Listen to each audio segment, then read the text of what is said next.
question 33, we move into emerging viruses, which are exactly what the name suggests. They just kind of come out of nowhere. They emerge.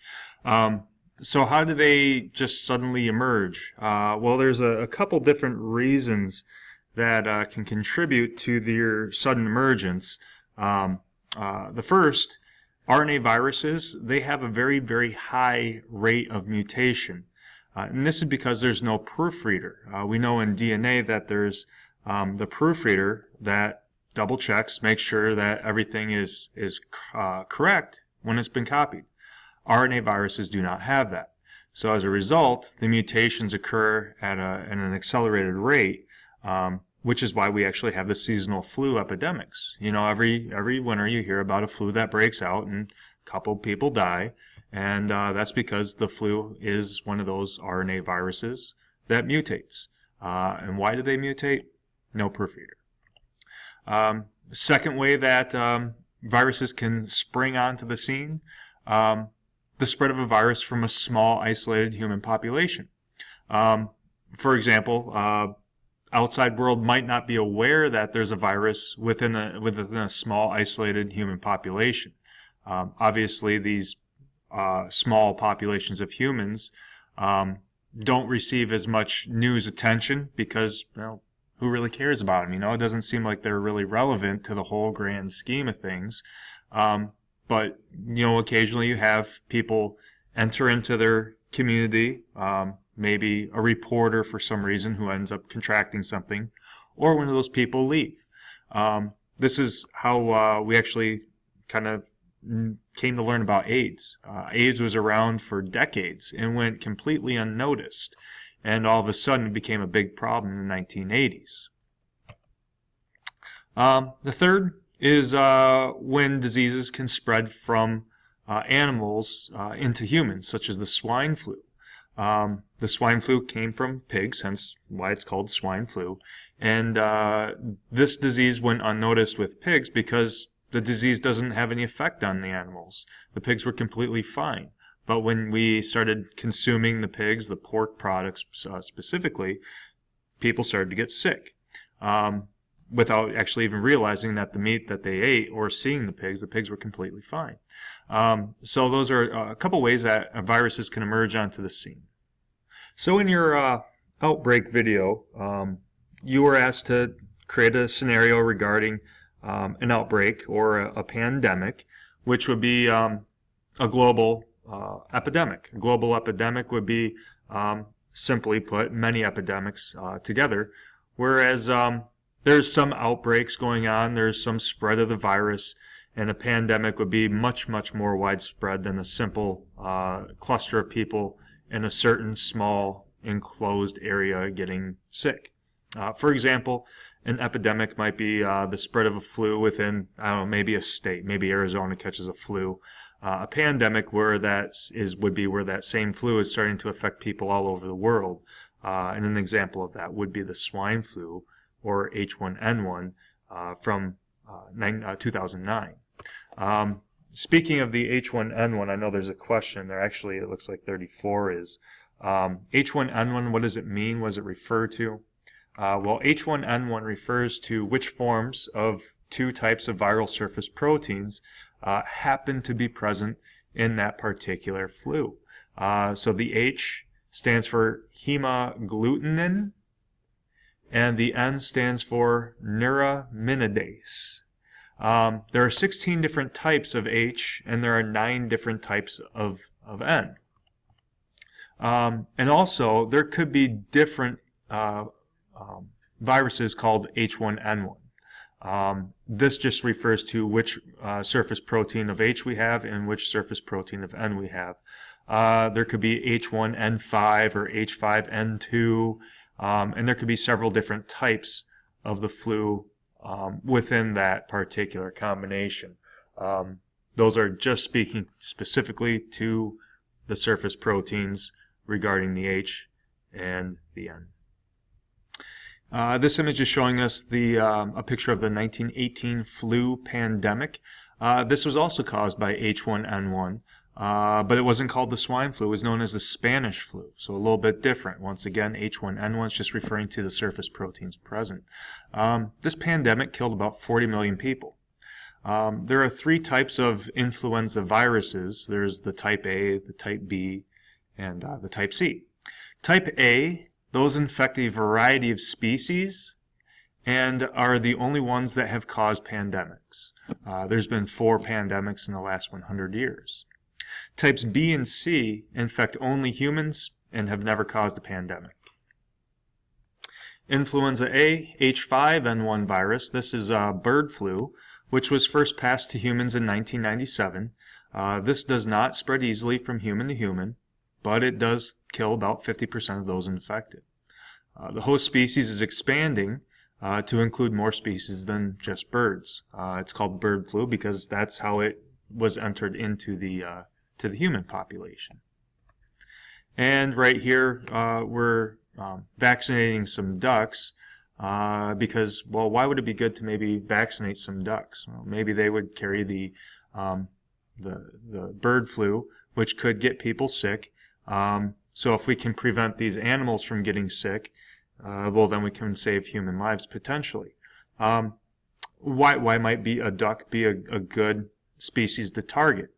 Well, ducks are migratory birds. They move from north to south in the winters, as well as some geese and other animals, swans, for example.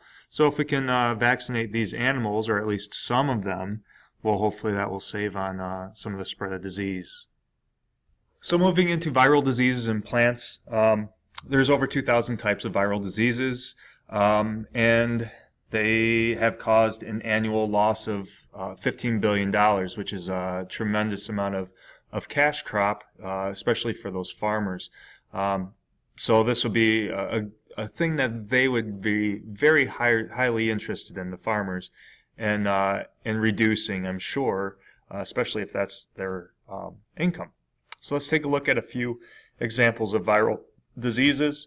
We can see what they look like right here. We have pictures of tomatoes, have those spots. Squash, kind of that veiny thing. It kind of looks like an infection from the X-Files. And we also see a striped coloration pattern in these tulips. So we have 3 types of plants, tomatoes, squash, and then a flower, a tulip. Plant viruses, they can spread through one of 2 different ways, and this is looking at 35 and 36, horizontally and vertically. Horizontally would be moving from one cell to the next cell within the same plant, and vertical would be where you're inheriting a disease from a parent. So insects that bore holes in the plants are often carriers of disease themselves. Think of all the insects that happen to be out there. There's tons of them that can bore into trees, for example. Once they get inside a plant cell, the virus is spread from one cell to the next through the plasmodesmata, which is number 36. Keep in mind, the plasmodesmata, which we looked at quite a while ago in chapter 6, allows plant cells to communicate with one another and share things from one cell to the next, pass proteins or water through it a little bit. So the plasmodesmata is how viruses can get from one cell to the next cell as well. And to close out our discussion on chapter 19, we're going to be looking at viroids and prions, which envelope questions 38 through 41.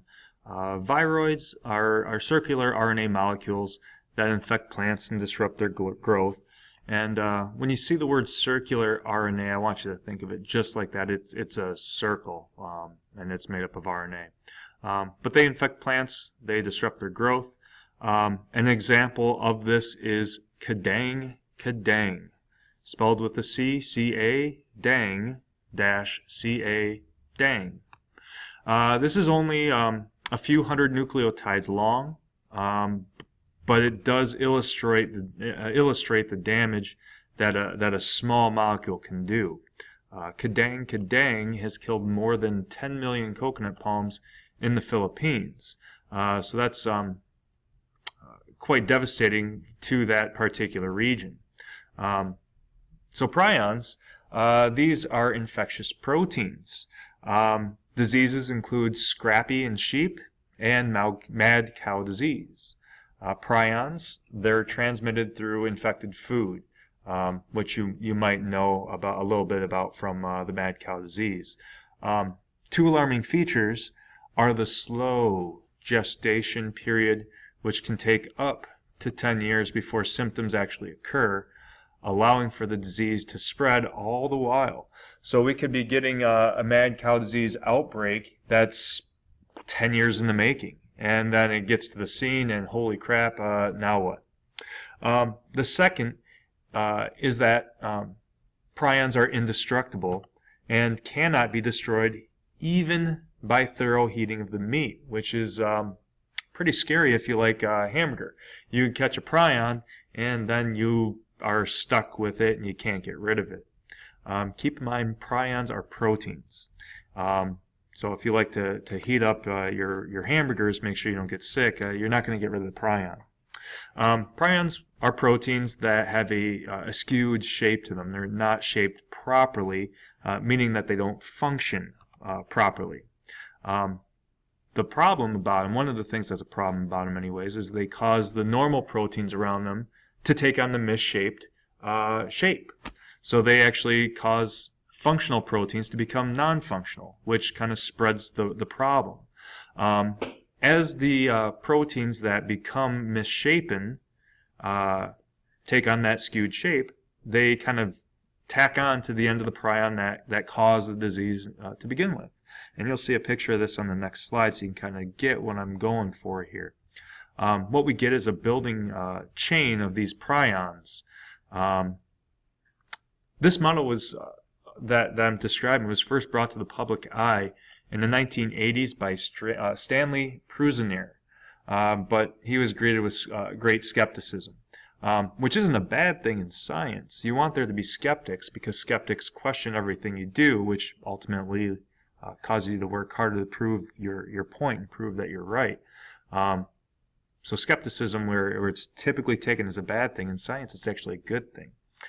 Anyhow, Stanley Prusiner was awarded a Nobel Prize in 1997 for this, considerably later than when he first proposed it. So let's take a look at how prions cause the other proteins around them to take on a misshaped. We can see in this image right here, prions kind of have this dart-looking shape to them, and normal proteins will say that they're boxes. Well, by this prion coming into contact with this normal protein, it causes this normal protein to take on the shape of the prion, and then they bind together. Then they find another normal protein, cause this to take on a misshaped appearance, and then this will tack onto this, and what we have is an aggregation of proteins which really can't do any function. So those are the dangers of prions. So just a few checkpoints for you to maybe consider. These are some of the things that you should now be able to talk about. So take a look at these if you're so interested. Remember, we're looking to have your Chapter 19 flashcards or the study guide completed and turned in. That's due on Monday. Don't blow that off. Also, the Chapter 19 study guide is not the reading outline that you're filling in now. I had provided the study guide on the table for those of you that were interested in it.